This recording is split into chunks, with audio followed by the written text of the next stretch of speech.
ألم تر كيف ضرب الله مثلا كلمة طيبة كشجرة طيبة أصلها ثابت وفرعها في السماء. اعوذ باللہ من الشیطان الرجیم، بسم اللہ الرحمن الرحیم، رب اشرح لی صدری ویسر لی امری واحلل عقدۃ من لسانی یفقہوا قولی۔ اللہم صلی وسلم علی نبینا محمد وعلی آلہ واصحابہ اجمعین۔ السلام علیکم ورحمۃ اللہ وبرکاتہ۔ پچھلے لیکچر میں ہم لوگوں نے آیا 11 کی تھی سورہ نساء کی، اور اس کے بعد میں نے کہا تھا کہ ہم اس کے بعد کچھ ایگزامپلس کریں گے، لیکن جب میں نے ایگزامپلس دیکھی تو مجھے ریئلائز ہوا کہ جب تک کہ ہم آیا 12 اور آیا 176 نہیں کر لیتے اس وقت تک ایگزامپلس کرنا جو ہے وہ پاسبل نہیں ہوگا، کیونکہ کافی سارے رولز جو ہیں ان دونوں آیات میں آتے ہیں۔ تو پریفریبل میتھڈ یہی ہے کہ ہم پہلے سارے رولز ختم کر لیں، اور جب رولز ہو جائیں گے تو پھر ہم ایک ہی ساتھ کچھ ایگزامپلس کر لیں گے۔ تو آج ہم آیا نمبر 12 کرتے ہیں سورہ نساء کی۔ یہ بھی ایک لمبی آیت ہے۔ اس میں آدھی آیت میں اللہ سبحانہ وتعالی ہمیں میاں بیوی کے رائٹس بتاتے ہیں جائیداد میں، اور باقی کی آدھی آیت میں ہمیں کلالہ کے بارے میں بتاتے ہیں۔ تو ہم پہلے جو اسپاؤسز کے رائٹس ہیں وہ دیکھ لیتے ہیں۔ اعوذ باللہ من الشیطان الرجیم، وَلَكُمْ نِصْفُ مَا تَرَكَ أَزْوَاجُكُمْ إِن لَّمْ يَكُن لَّهُنَّ وَلَدٌ، اور تمہارا حصہ تمہاری بیویوں کے ترکے میں سے آدھا ہے اگر ان کے کوئی اولاد نہ ہو۔ یعنی کہ ایک شخص ہے، اس کی وائف کی ڈیتھ ہو جاتی ہے اور ان کے کوئی بچے نہیں ہیں، اس کیس میں میاں کا حصہ جو ہے یا شوہر کا حصہ جو ہے وہ 50% ہوگا اس عورت کی جائیداد میں۔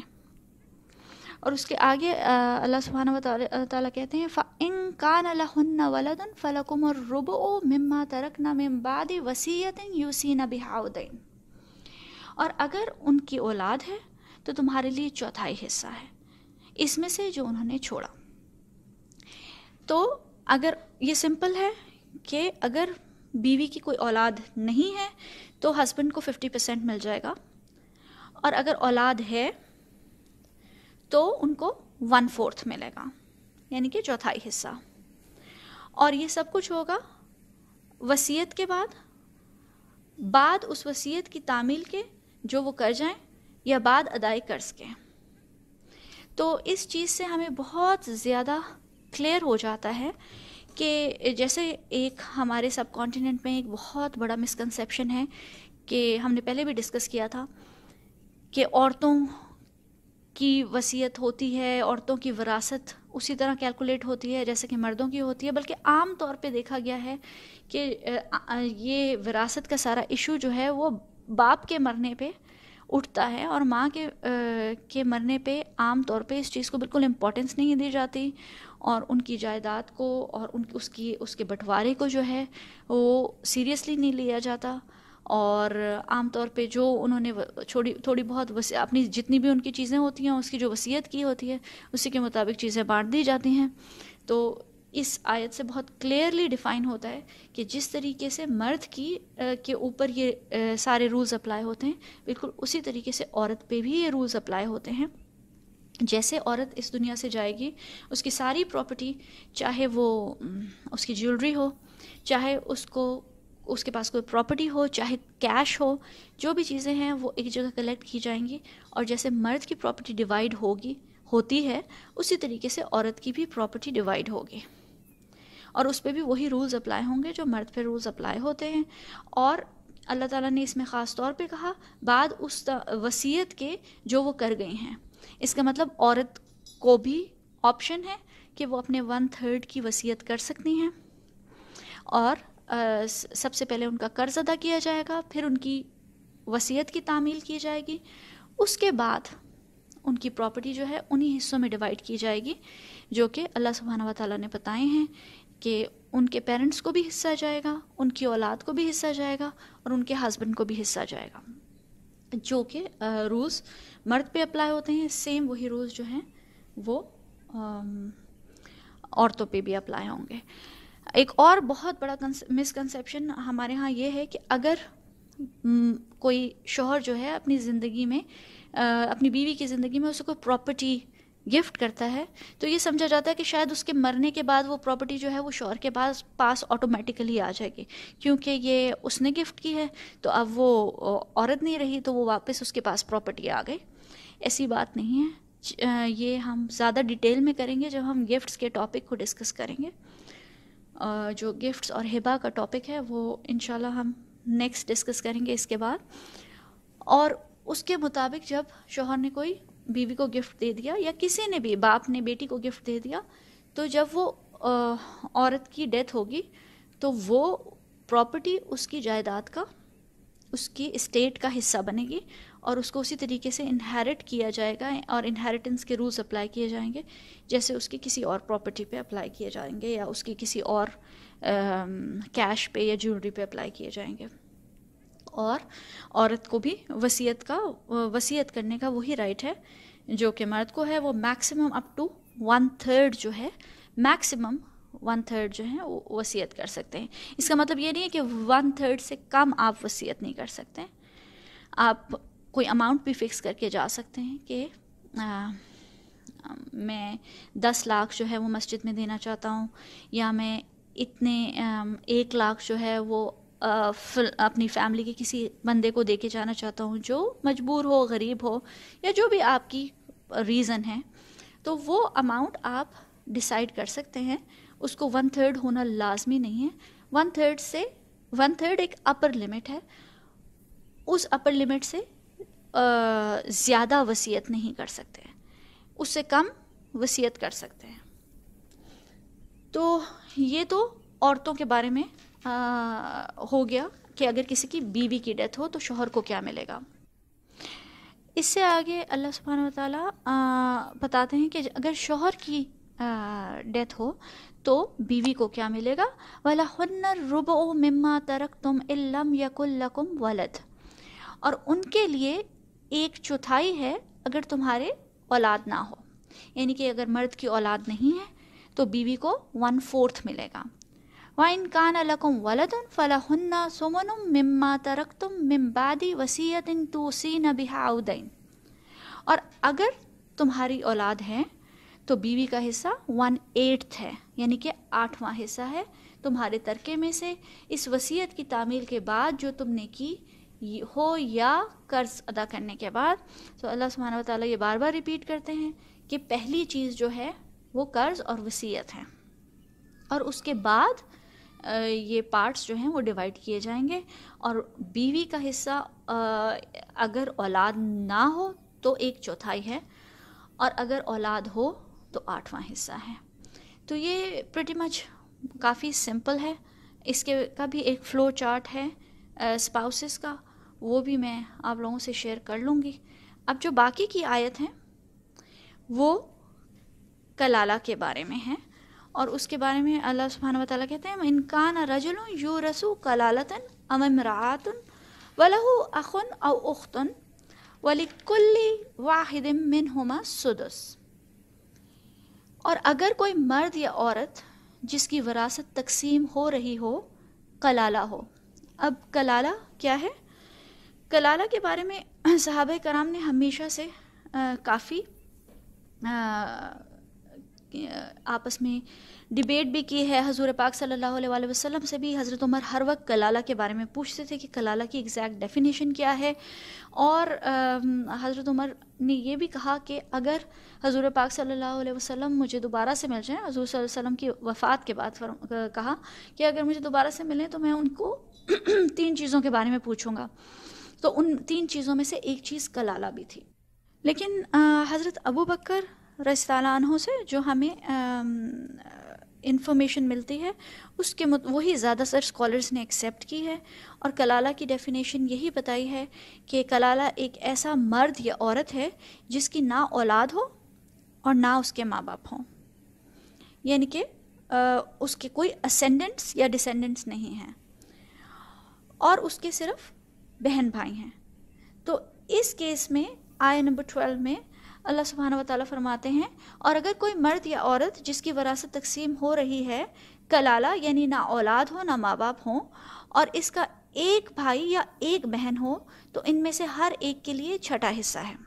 ٹھیک ہے, اگر ایک بہن یا ایک بھائی یعنی کہ کوئی ایک سبلنگ ہو تو اس کا چھٹا حصہ ہے, اور اگر وہ اس سے زیادہ ہو تو وہ سب ایک تہائی میں شریک ہوں گے. یعنی کہ اگر ایک سبلنگ سے زیادہ بہن بھائی ہیں, 2 یا 2 سے زیادہ بہن بھائی ہیں, تو ان کو آپ 1/3 دے دیں گے اور وہ آپس میں اسی کو ڈیوائیڈ کریں گے. اس وصیت کی تعمیل کے بعد جو کہ کی گئی یا ادائے قرض کے بعد بغیر کسی کو ضرر پہنچائے, اور اللہ تعالیٰ سب کچھ جاننے والا کمال حلم والا ہے. اب اس میں یہ انڈرسٹینڈ کرنا پہلا پوائنٹ کہ کلالہ جو ہے وہ میل بھی ہو سکتا ہے اور فیمیل بھی ہو سکتا ہے, اور ایسا اکثر سوسائٹیز میں ہوتا ہے جب اگر ایک مرد ہو جس کی کوئی اولاد نہ ہو اور ماں باپ کی وفات ہو چکی ہو تو اس کے نہ ماں باپ ہوں گے نہ اولاد ہوں گی. اور یہی چیز عورتوں کے بارے میں بھی ہو سکتی ہے کہ ماں باپ کی وفات ہو گئی ہے اور بچے نہیں ہیں, تو ان کو کلالہ کہا جائے گا اور ان پہ پھر یہ رولز اپلائی ہوں گے. اب جب یہ رولز اپلائی ہوں گے تو بہن بھائی آ جاتے ہیں. بہن بھائی 3 طرح کے ہوتے ہیں, اور عرب سوسائٹی میں یہ بہت کامن تھا کیونکہ مردوں کی بھی 1 سے زیادہ شادیاں ہوتی تھیں اور عورتوں کی بھی 1 سے زیادہ شادیاں ہوتی تھیں, جو اب تک بھی ہوتی ہیں. تو اس کیس میں 3 طرح کے بہن بھائی ڈیفائن کرنا ضروری ہے. ایک تو فل سبلنگز ہوتے ہیں, یعنی کہ جن کو ہم سگے بہن بھائی کہتے ہیں, جن کے ماں اور باپ دونوں سیم ہیں. دوسرے ہوتے ہیں پیٹرنل سبلنگز, یعنی کہ ایسے ستیلے بہن بھائی جن کا باپ تو سیم ہے لیکن ان کی ماں الگ الگ ہے. یعنی کہ باپ نے 1 سے زیادہ شادیاں کی ہوئی ہیں, مائیں الگ الگ ہیں لیکن باپ سیم ہے. اور ایک ہوتے ہیں میٹرنل سبلنگز, یعنی ایسے ستیلے بہن بھائی جن کی ماں تو ایک ہے لیکن باپ الگ الگ ہیں. یعنی ماں نے 1 سے زیادہ شادیاں کی ہیں اور دونوں ہسبینڈ سے بچے ہیں, ماں بیچ میں کامن ہے ان بچوں کے, اور باپ الگ الگ ہیں. تو کلالہ کے بارے میں 2 آیات آتی ہیں. ایک تو یہ آیت نمبر 12 ہے, اور ایک اور کلالہ کی آیت ہے جو اس کی سورہ نساء کی آخری آیت ہے, آیت نمبر 176. یہ سورہ آیت نمبر 12 آدھی اور 176 پوری جو ہے وہ کلالہ کے بارے میں. یہ آیت نمبر 12 جو ہے وہ صحابہ کرام کی انڈرسٹینڈنگ کے مطابق اور تمام امت کے اجماع کے مطابق میٹرنل سبلنگز پہ لگتے ہیں, یعنی کہ ایسے بہن بھائی جن کی ماں کامن ہو. اور آیت نمبر 176 جو ہے وہ ایسے بہن بھائیوں کے لیے ہے کیونکہ حصے بالکل ڈیفرنٹ ہیں. ادھر بھی بہن بھائیوں کو دیے جا رہے ہیں اور اس آیت میں بھی بہن بھائیوں کو دیے جا رہے ہیں, لیکن حصے جس طرح سے بانٹے جا رہے ہیں وہ بالکل مختلف ہیں. تو ہمیشہ ہسٹری میں بھی صحابہ کرام سے لے کر آج تک اس بات میں کامن انڈرسٹینڈنگ تھی کہ آیت نمبر 12 جو ہے یہ ایسے ستیلے بہن بھائیوں کے لیے ہے جن کی ماں کامن ہے, اور آیت نمبر 176 ایسے بہن بھائیوں کے لیے ہے کہ یا تو وہ سگے بہن بھائی ہیں جن کے ماں باپ دونوں سیم ہیں, یا پھر وہ پیٹرنل سبلنگز کے بارے میں ہے کہ جن کا باپ ایک ہے اور مائیں الگ الگ ہیں. تو جب ہم آیت نمبر 176 کریں گے تو آپ کو پتہ چلے گا کہ اس میں حصے جو ہیں وہ اس سے بالکل مختلف ہیں. تو اس کے مطابق اگر ایک شخص کی ڈیتھ ہوتی ہے اور وہ کلالہ ہے, نہ اس کے ماں باپ ہیں نہ اس کی اولاد ہے,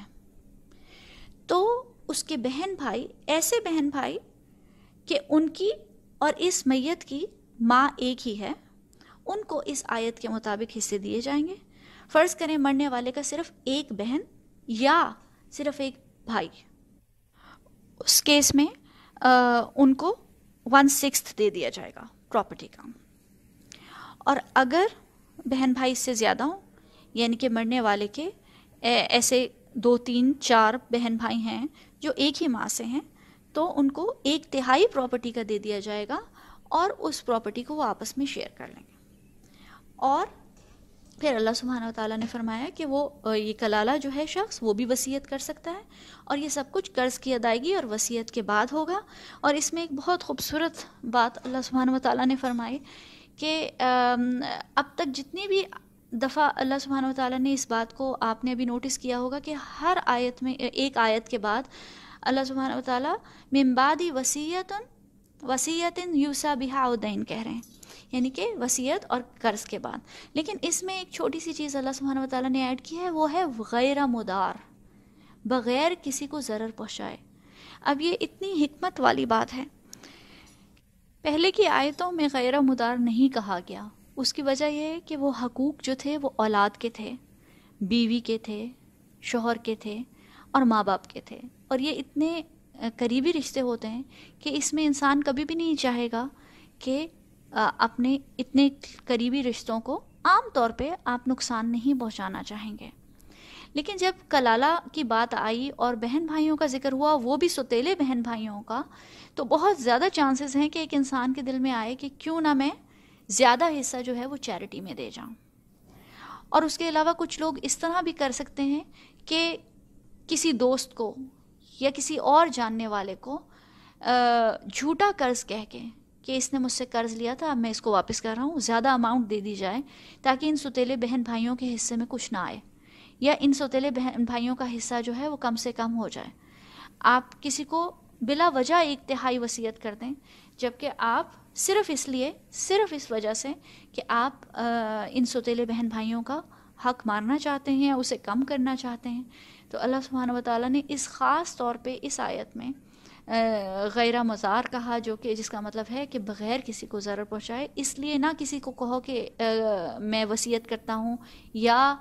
قرض میں نے فلاں سے لیا ہوا ہے، تاکہ ان لوگوں کا حصہ مارا جا سکے۔ اور اللہ سب کچھ جاننے والا، کمال علم والا ہے، یعنی کہ اللہ تعالیٰ سب کچھ جاننے والا اس لیے ہے کہ وہ جانتا ہے کہ یہ رشتے کیسے ہوتے ہیں، وہ جانتا ہے کہ ان رشتوں میں کسی کو ضرر پہنچانا زیادہ آسان ہے، اور یہ بھی کہ اللہ تعالیٰ یہ جانتا ہے کہ اور حکمت والا ہے کہ ان لوگوں کا حصہ اللہ تعالیٰ نے تمہاری مال میں سے رکھا ہے، تمہاری جائیداد میں سے رکھا ہے، تو ان کو اس کا دنیا میں بھی اور آخرت میں بھی فائدہ کیا ہوگا یہ صرف اللہ جاننے والا ہے۔ تو اللہ تعالیٰ کی حکمت کو ٹرسٹ کر کے، اللہ تعالیٰ کے علم کو ٹرسٹ کر کے آپ کو یہ حصے دینے ہیں، اور اس میں کوئی لوپ ہول یا اس میں کوئی ویکنیس ڈھونڈ کے یا اس میں کوئی سائیڈ ویز ڈھونڈ کے ان کو اوائڈ کرنے کے بجائے اللہ سبحانہ و تعالیٰ کے رولز کو اگر فالو کریں تو اللہ تعالیٰ اس میں یقیناً برکت اور اچھائی اور خیر پیدا کریں گے۔ تو یہ ہو گئی ہماری آیہ نمبر 12، اور اب یہ آڈیو بھی کافی لمبی ہو گئی ہے۔ اس آیہ نمبر 12 میں بھی ایک فلو چارٹ ہے، وہ میں آپ کو ابھی فارورڈ کر دیتی ہوں، اور ہم آیہ نمبر 176 جو ہے وہ نیکسٹ آڈیو میں انشاءاللہ ڈسکس کریں گے۔ جزاک اللہ خیر۔ السلام علیکم ورحمۃ اللہ وبرکاتہ۔